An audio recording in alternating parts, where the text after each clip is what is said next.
Hello, everyone, and welcome to OHSCA Interviews. I'm Vasu Bharadwaj, and I'm your host for today's episode. Today, I'm happy to have with me Tasha Kheiriddin.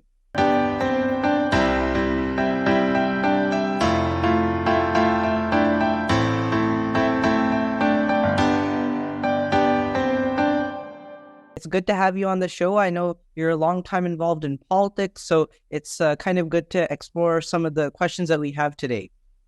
Well, thank you. And it's great to be here. I'm glad you guys are all involved. Yes, thank you so much. So I usually start off the interview by asking, how'd you get started into politics?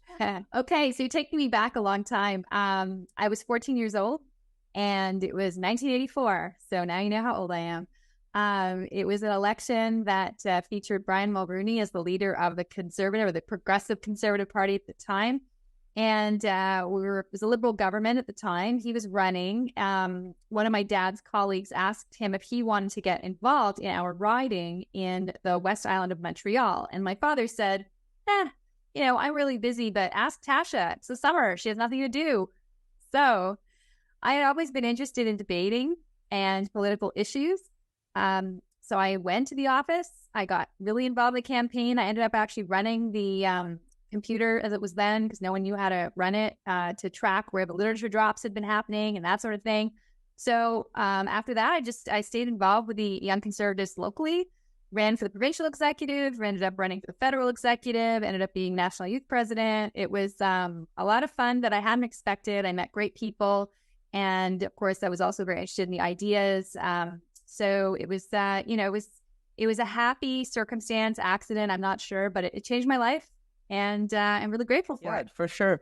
I kind of have a follow-up question towards that. Did you ever want to run for office, or did an MP or MPP position? I have thought about it numerous times, and it's never really been the right time, to be honest. The last couple of times I thought about it, my daughter was, I think, in grade 3, 4, I'm not sure.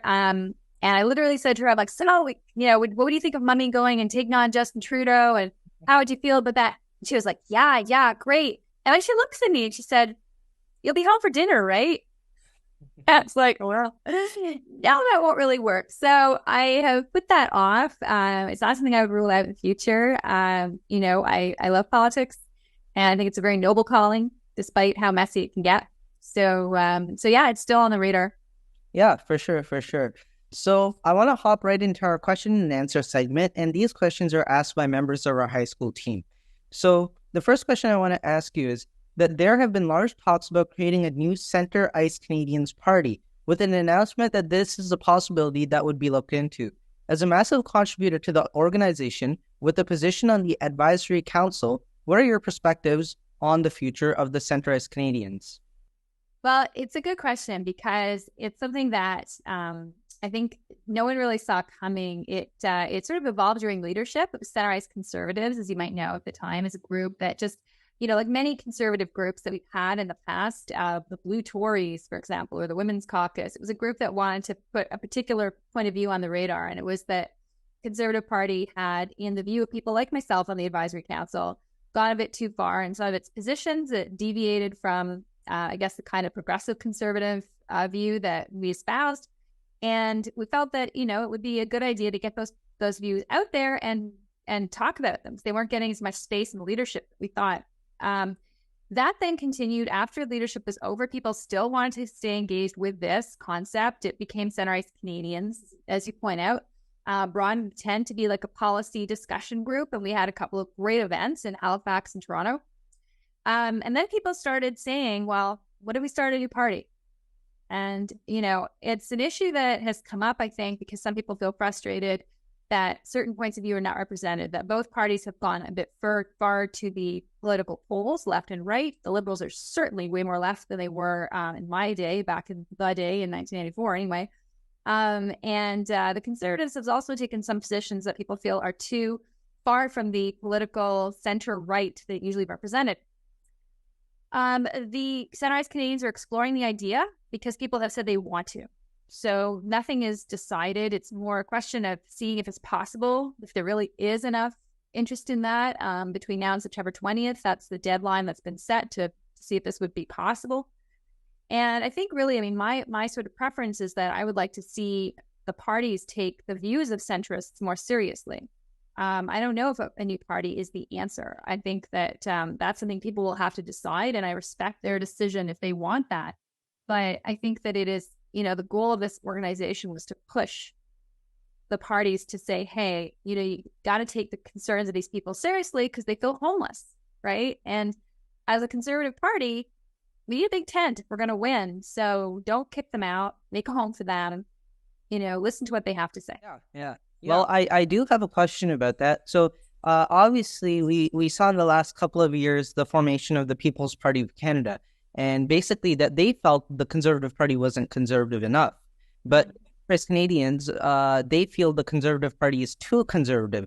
So what do you think that this would do in terms of vote splitting and in terms of actually, obviously the objective would be to get the voices like an MP into office if you guys did form a party. So would you guys think that it would split the vote between the conservative parties?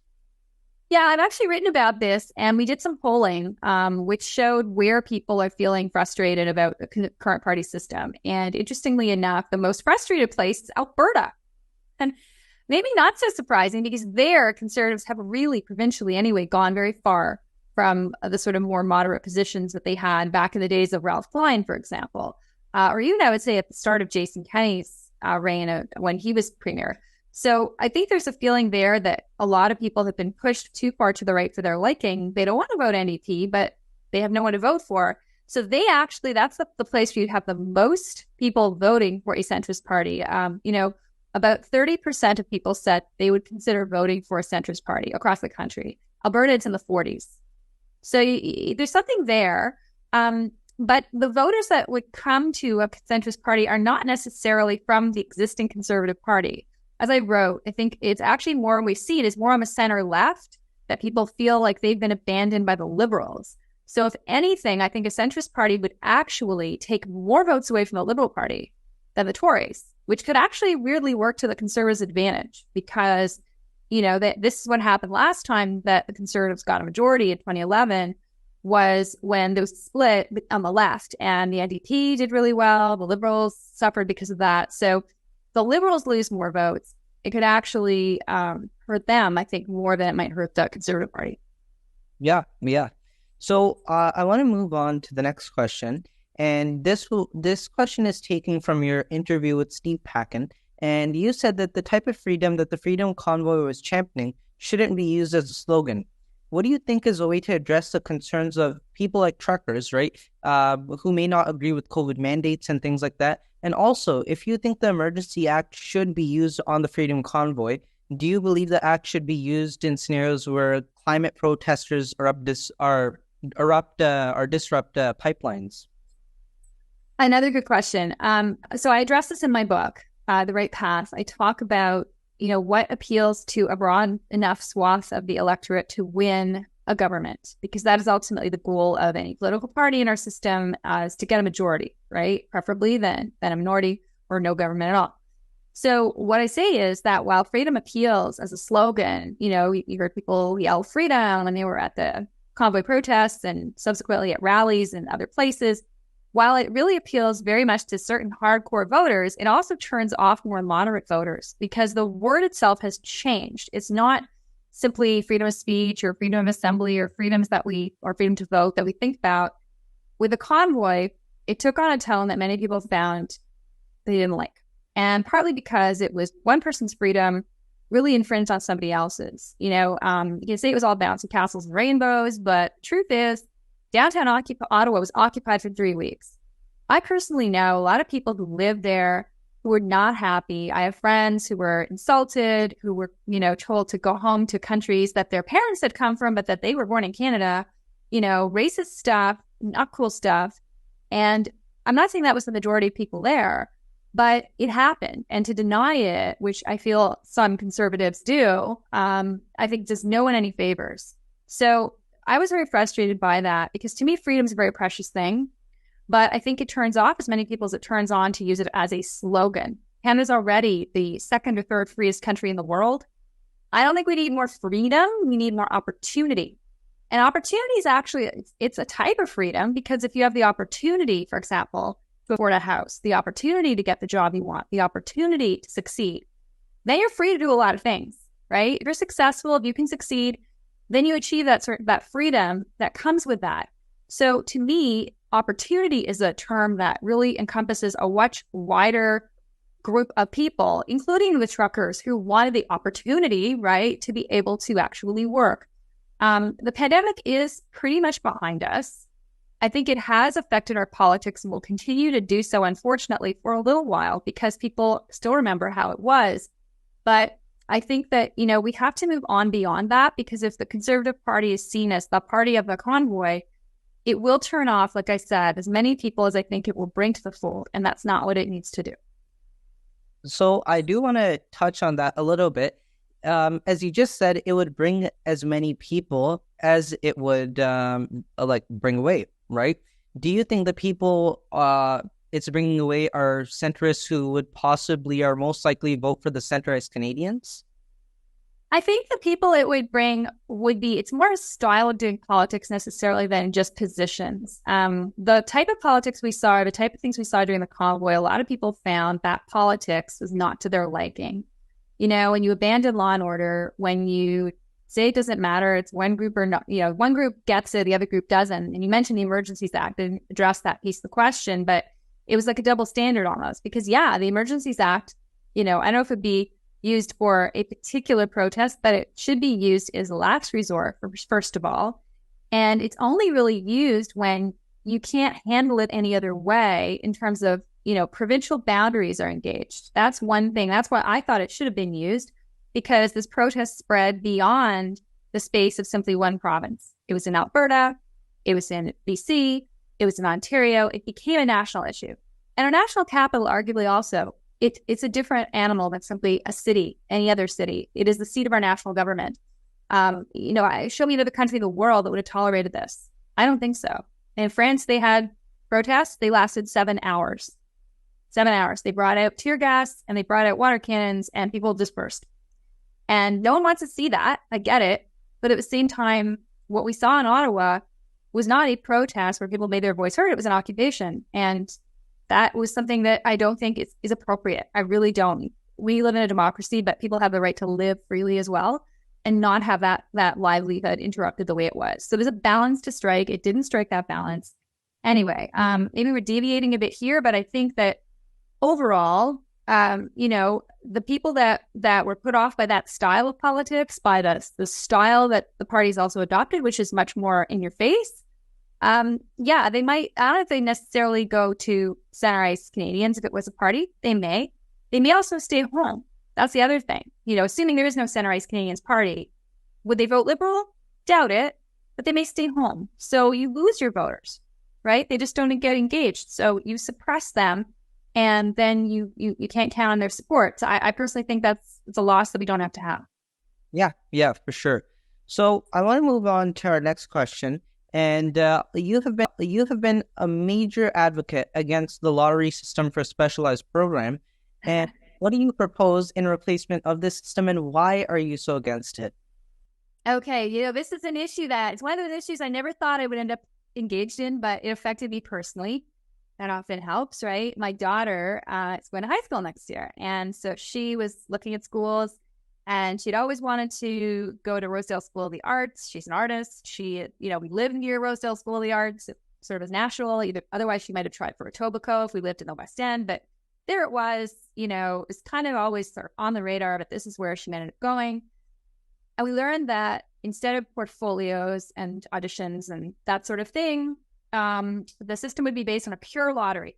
There was no actual way to judge competency or even interest, which is what the TDSB said it was going to do. Its own policy said special interest. You have to show interest. Well, interest was tick a box.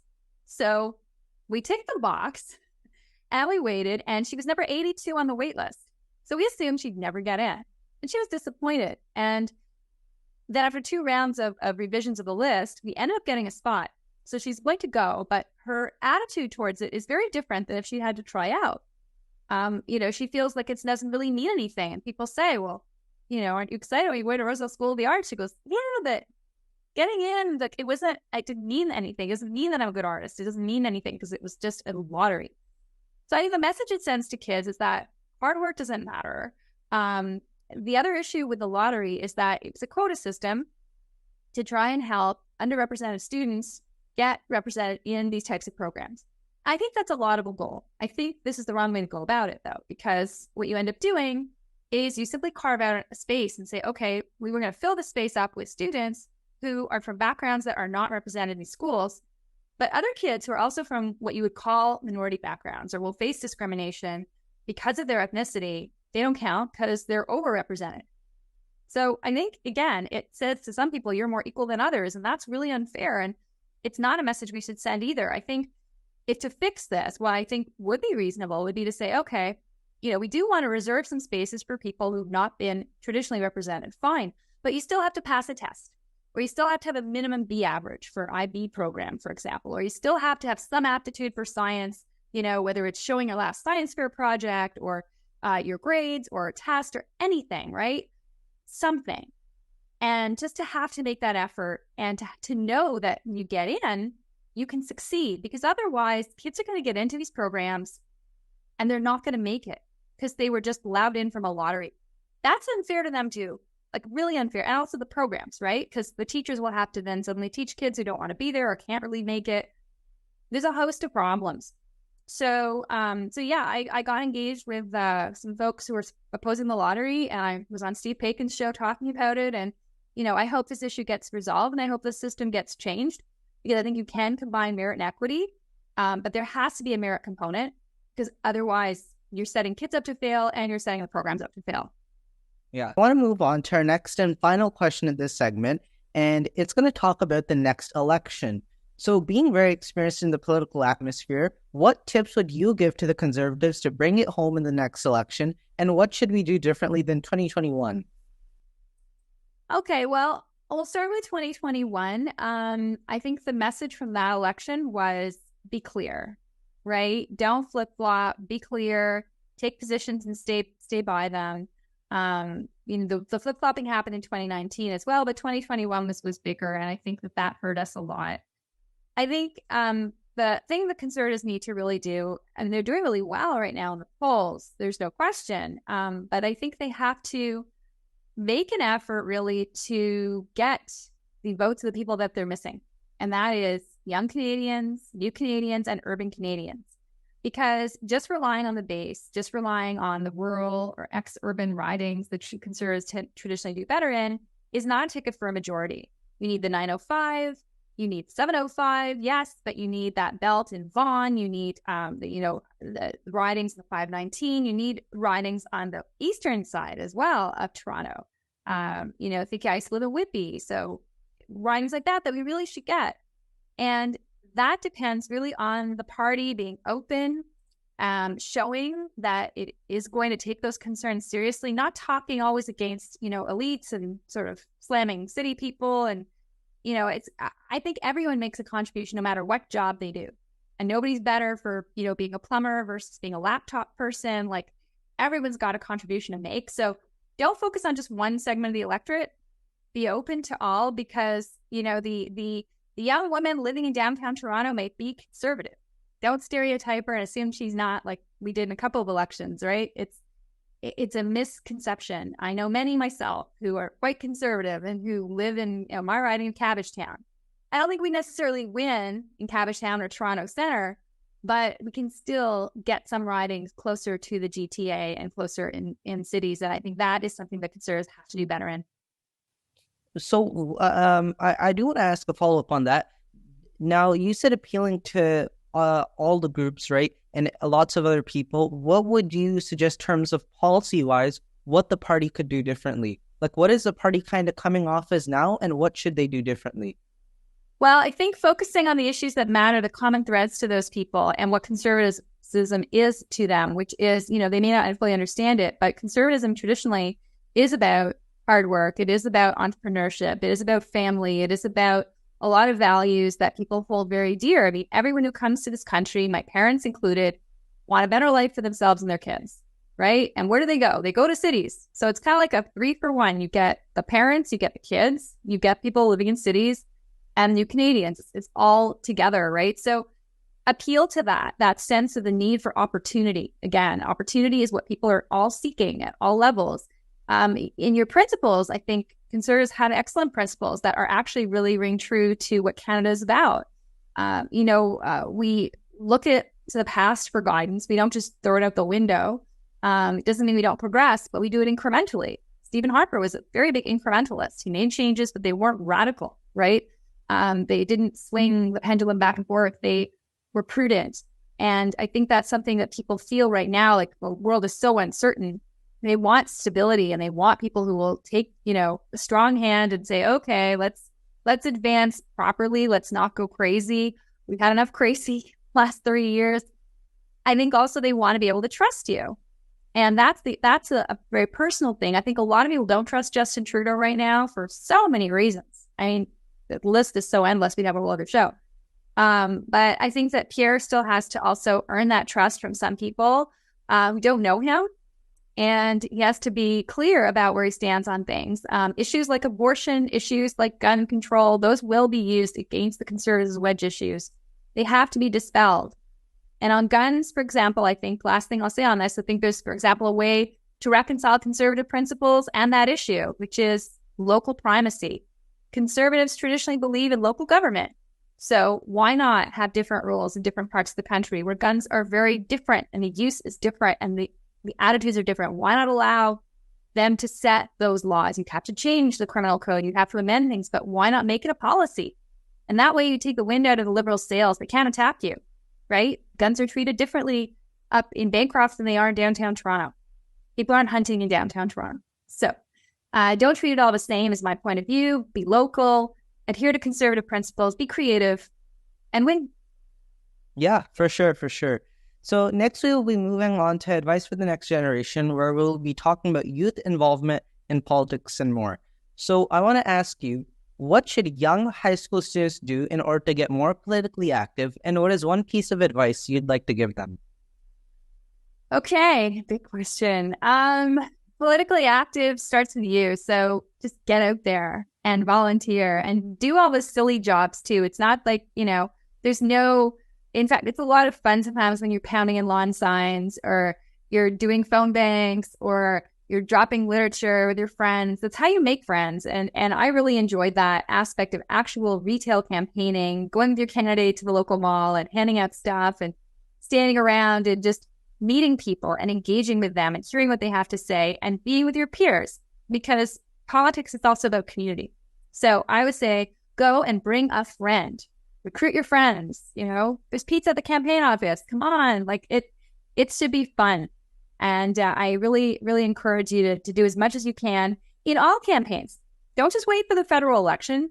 Help out, your local election, trustee, your local, mayoral. I mean, not stop for another 3 years, but the point is there's different levels to get engaged, and go to as many events as you can. Organize things like what you're doing now, which is great, interviews for your school newspaper or your school or what you can do. Start your own podcast. Be creative and have fun, because that's what politics should be. It should be about people, and it should be something that you actually enjoy. Bring the joy back as opposed to all the nastiness that we always hear about. Yeah. And I just want to make one point to what you said, pizza on the campaign. Man, I can tell you that I had an unhealthy amount of pizza in 2021. I think I ate more pizza in 1 month than I did in almost a year. So nothing's changed, you're saying to me. Okay, it's good to know. Yeah. But I mean, I can personally tell you that getting involved in politics is one of the best decisions I ever made. It's one of the most fun things to do.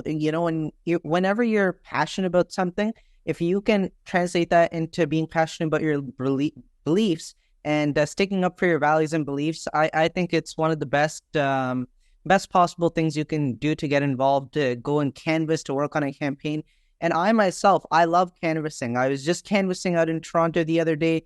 I always campaign in my provincial, municipal, federal elections, everything. So it's one of the most fun things you can do, and I highly suggest you can get involved. But one thing I do want to say is we have 4 by-elections right now happening. Mm-hmm. So in the description, I'll probably leave links to the candidates' websites, the Conservative ones, of course, and how to get involved in those. I know I'm personally helping out Brendan Leslie out in Portage Lisker. Let's hope Bernie can't take that seat, but you never know what can happen. We need to just keep our heads down, work hard, earn every vote, and try to win all four. That's great, Basu. Go for your road trip. That's awesome. Sure, for sure. So thank you so much for joining us today. We really appreciate you being on, and we wish you well in the future. Thanks so much. It's been a pleasure. Thank you.